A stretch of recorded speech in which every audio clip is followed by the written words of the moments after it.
ऐसे अगर मान लीजिए हम लिखना स्टार्ट करें, जैसे आपने बताया कि हफ्ते में आपको 1-2 ऐसे लिखना चाहिए, तो अगर ऐसे लिख रहे हैं तो कैसे मतलब पता चलेगा कि इम्प्रूवमेंट हमारी धीरे धीरे मतलब हो रही है?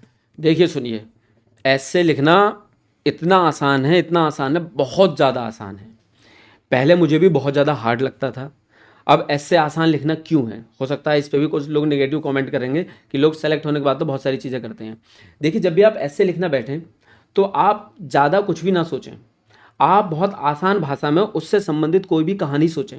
जैसे कि फॉर एग्जांपल आपको साहित्य पे ऐसे लिखना है, ठीक है? मैं अपनी थोड़ी बताता हूँ। 2017 में जब मैंने पहली बार ऐसे लिखा था तो मुझे ऐसे लिखना नहीं आता था, मैंने प्रैक्टिस नहीं की थी।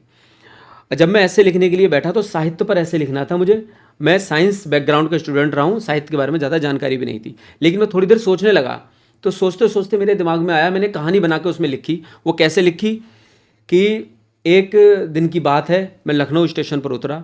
लखनऊ स्टेशन पर जैसे ही बाहर आया तो बाहर देखा मैंने बहुत सारी किताबें रखी हुई हैं। वहाँ पर बहुत सारी किताबों के बीच में मेरी एक किताब पर नज़र पड़ी जिसमें लिखा हुआ था कि 30 दिन में डॉक्टर कैसे बने। ये देखकर मैं बहुत ज़्यादा चौंक गया कि आखिर ऐसा कैसे हो सकता है, ये किस प्रकार का साहित्य है। तो मैंने सोचा क्या इसी प्रकार की किताबों को साहित्य कहते हैं? आइए जानने का प्रयास करते हैं कि साहित्य क्या है। ये मैंने आपको एक चीज़ बताने का प्रयास किया कि आप स्टोरी को कैसे लिंक कर सकते हैं, आप अपना साहित्य कैसे शुरू कर सकते हैं। महिला सशक्तिकरण पर निबंध आ जाए तो भी आप ऐसे लिख सकते हैं कि कुछ समय पहले की बात है, मेरी भाभी जी हॉस्पिटल में एडमिट थी। हम सब लोग इंतज़ार कर रहे थे क्योंकि वो माँ बनने वाली थी। तभी डॉक्टर बाहर से आते हैं, हम सब लोग बहुत उत्साहित थे कि वो बताने वाली हैं कि लड़का पैदा हुआ है या लड़की।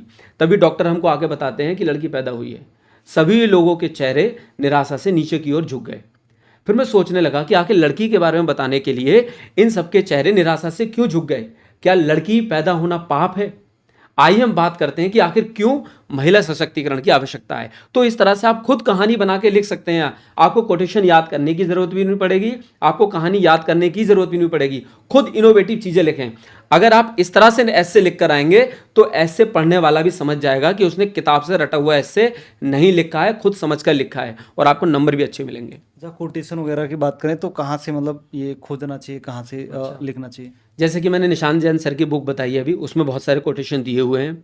आपने अगर पहले से सोच रखा है कि मुझे साहित्य पर, एग्रीकल्चर पे, जहाँ जहाँ पे जिन जिन टॉपिक्स पर निबंध लिखने हैं, तो उनसे संबंधित 3-3, 4-4 आप कोटेशन पहले से लिख कर रख लें और उनको बार बार याद करते रहें, जिससे कि आप आवश्यकता अनुसार उनका प्रयोग कर सकते हैं।